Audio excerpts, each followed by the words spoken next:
Hey everybody, Aaron Rift here from NoDQ.com to talk about the worst heel turns in wrestling history. I put up a poll on NoDQ.com asking people what they thought, got a lot of responses with here, and I've come up with my top 10 worst heel turns in wrestling history. Guys that turned heel and then it just completely flopped, didn't work out for whatever reason. So let's talk about these heel turns and why they did not work. Let's start off with an obvious one here, although I'm sure a lot of people don't even remember this one because it was just so random in a period when people had all but given up completely on WCW. And I'm talking about Jim Duggan's heel turn. Yes, Jim Duggan actually turned heel in WCW.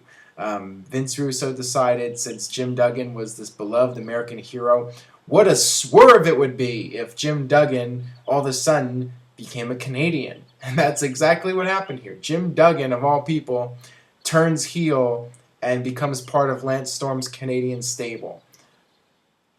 I don't even know what to say about this. It was just the most ridiculous thing ever and a complete waste of time, and it just killed Jim Duggan completely dead. Although, Duggan really wasn't doing a whole lot at that point, and it was just another attempt by Vince Russo to shock everybody and try to get people talking. But it was just awful. Awful, awful, awful. All right, next up, Jeff Hardy turning heel in TNA and joining Hulk Hogan's Immortal faction. This was one of the most idiotic things TNA ever did. Jeff Hardy was TNA's biggest draw, and still is to this day TNA's biggest draw. I mean, he's a guy that the casual fans know who he is, and when Jeff Hardy's at a house show, it does make a little bit of a difference. So, Jeff Hardy does bring something to the table, and he has that name value, and he sells merchandise. So what do? The guy that sells the most merchandise for your company, you turn him heel.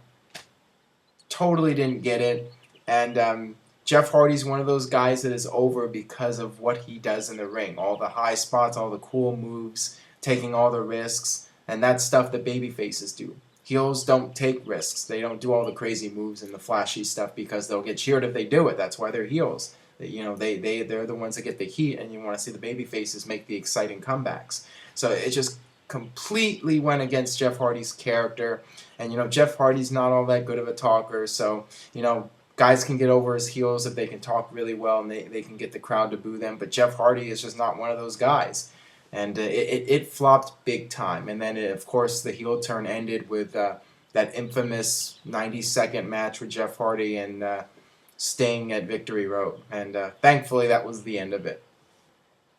Next up, speaking of the Hardys, we have Matt Hardy here.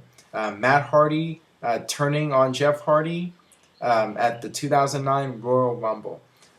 This just did not make any sense. There was this storyline leading up to the Royal Rumble. Somebody was attacking Jeff Hardy, and at one point the pyro exploded in Jeff Hardy's face, and all this talk was that it was going to be Christian. Christian was rumored to be making his WWE return, and that seemed like a good idea. Have Christian be the one revealed as Jeff Hardy's stalker, attacker, whatever, and build up to Jeff Hardy versus Christian. And they had a lot of history together going back to the TLC matches, so it only made sense. And Christian was known as a heel during most of his WWE run, so that made sense. But you know what?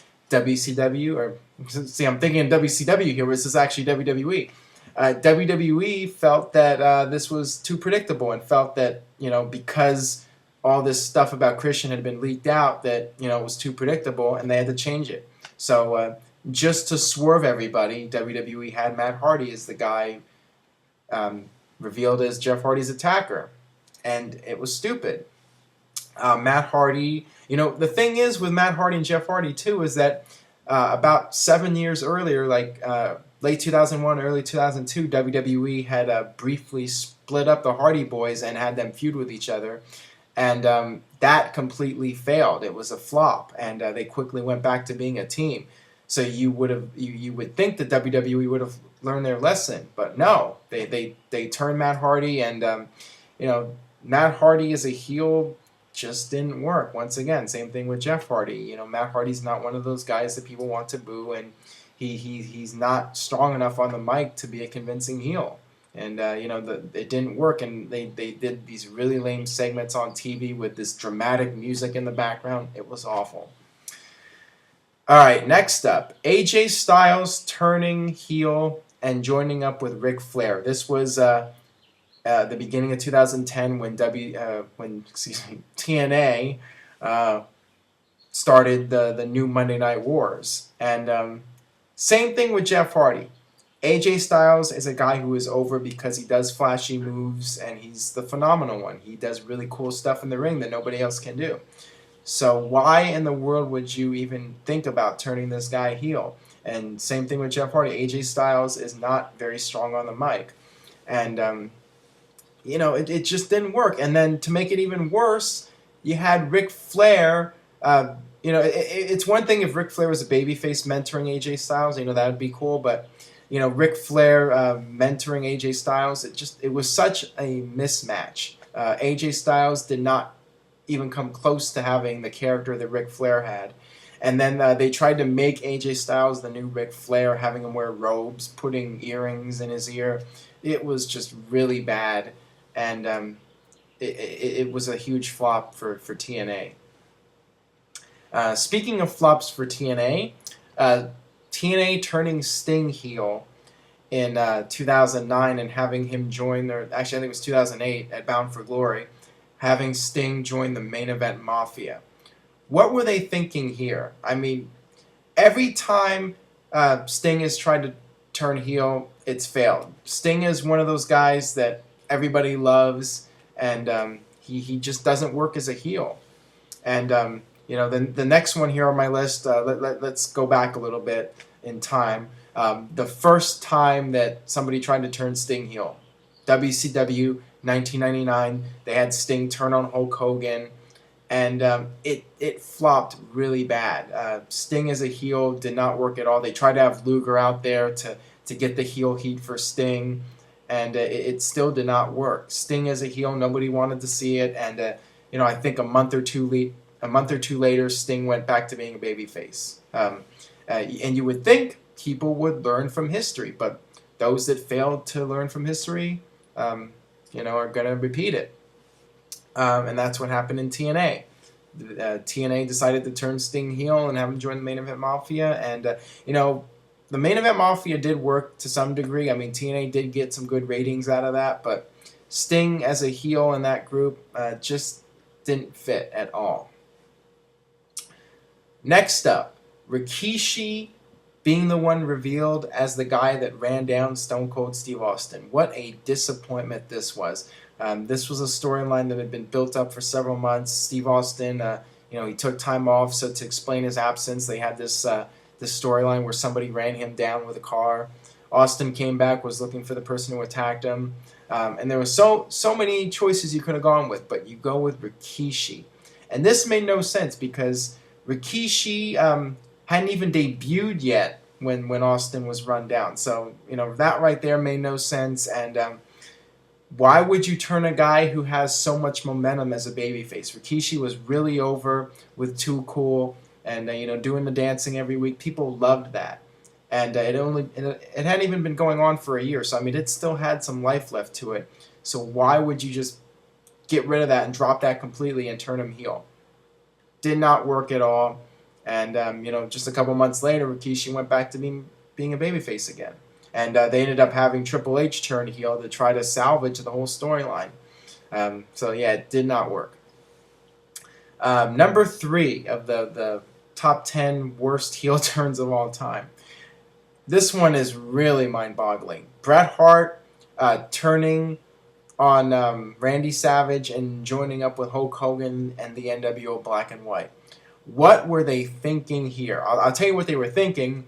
They were trying to pop a rating. This happened literally the week after WWE ended Nitro's winning streak. Raw finally beat Nitro in the ratings after almost 2 years, and WCW immediately panicked. So they had to hotshot a heel turn, and they turned Bret Hart heel to get everybody talking about WCW because people were starting to talk about WWE. But it made absolutely no sense. Bret Hart made it clear he hated Hulk Hogan for years, and everybody who was a diehard wrestling fan knew that Bret Hart and Hulk Hogan did not get along. So for this to happen, it completely killed Bret Hart in WCW. I mean, Bret Hart had some momentum coming in, and whatever momentum there was completely gone with this heel turn. And they never really explained it well. Bret Hart was just there. He didn't even, I don't even know if he officially joined the group. He still came out in his own T-shirt or whatever. It was just a complete disaster. And speaking of disasters in WCW, Goldberg turning heel in 2000 at Bash at the Beach, or actually I think it was Great American Bash. Yeah, it was Great American Bash. WCW was hyping up this huge surprise for the Great American Bash, and I kid you not, they were hyping it up as a surprise that not even Vince McMahon himself could stop. So, you know, they were really desperate to try to get people to tune into the pay-per-view, buy the pay-per-view, and what do? Goldberg turns heel. Vince McMahon himself could not stop it. And what else can be said? Goldberg was the biggest babyface, arguably, in WCW's history. And I guess it was just a last-ditch effort by Russo and Bischoff to try to generate some buzz for WCW, and nobody bought it. Nobody cared about Goldberg as a heel at all. And literally, like 2 months later, Goldberg was back to being a babyface. So there you go. And finally, the #1 worst heel turn of all time. Unfortunately, I have to say this, but it's true. Stone Cold Steve Austin turning heel at WrestleMania 17. One of the greatest pay-per-views of all time had one of the worst endings. Steve Austin turning heel went against what everybody wanted to see. But I have to give Steve Austin credit because at the time, he felt that his character was really stale and that it needed a change. And I could see Austin at the time thinking it was a good idea, and you know, maybe it would have worked. But the fact is, people did not want to see Steve Austin turn heel. They were not tired of his character yet, and you know, they had been behind Austin throughout the Attitude Era and through the Monday Night Wars. You know, Steve Austin was the WWE's franchise player, and so many people were behind Austin, and to turn him heel, you know, in order to turn him heel, they had to completely change his character around, and that's not what people wanted to see. They wanted to see Stone Cold Steve Austin the ass kicker. And as Jim Ross said, it was like John Wayne running away from a fight. People did not want to see that. And the ratings started to nosedive. I mean, WWE was getting huge ratings coming off the end of the Monday Night Wars. You know, people from WCW tuning into Raw now. But within weeks, WWE completely lost that audience, and they were doing worse ratings than they were doing when WCW was still in business. And it's just because people just did not want to see Steve Austin as a heel. And at one point, you know, once the Invasion storyline started to get into high gear, they teased the Steve Austin babyface turn. Steve Austin came out and attacked the Alliance and looked like he was aligned with WWE, and the crowd went absolutely crazy. I mean, look it up on YouTube when Austin came out and beat up all the Alliance guys and stunned everybody. The crowd was just going absolutely insane. So what does WWE do? 6 days later, Austin turns heel. He's the leader of the Alliance. People did not want to see it. The ratings, it's funny because the ratings actually went up a little bit when Austin teased the turn back to being a babyface, and then when he turned heel again, the ratings went back down again. I mean, look at the numbers.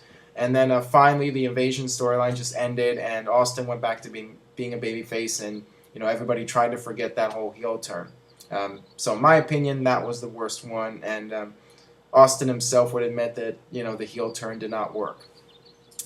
All right, so that'll do it for my list of the top 10 worst heel turns in wrestling history. Let me know what you guys think. Leave a comment on youtube.com/NoDQCAW, and stay tuned to NoDQ.com for the very latest in WWE and TNA.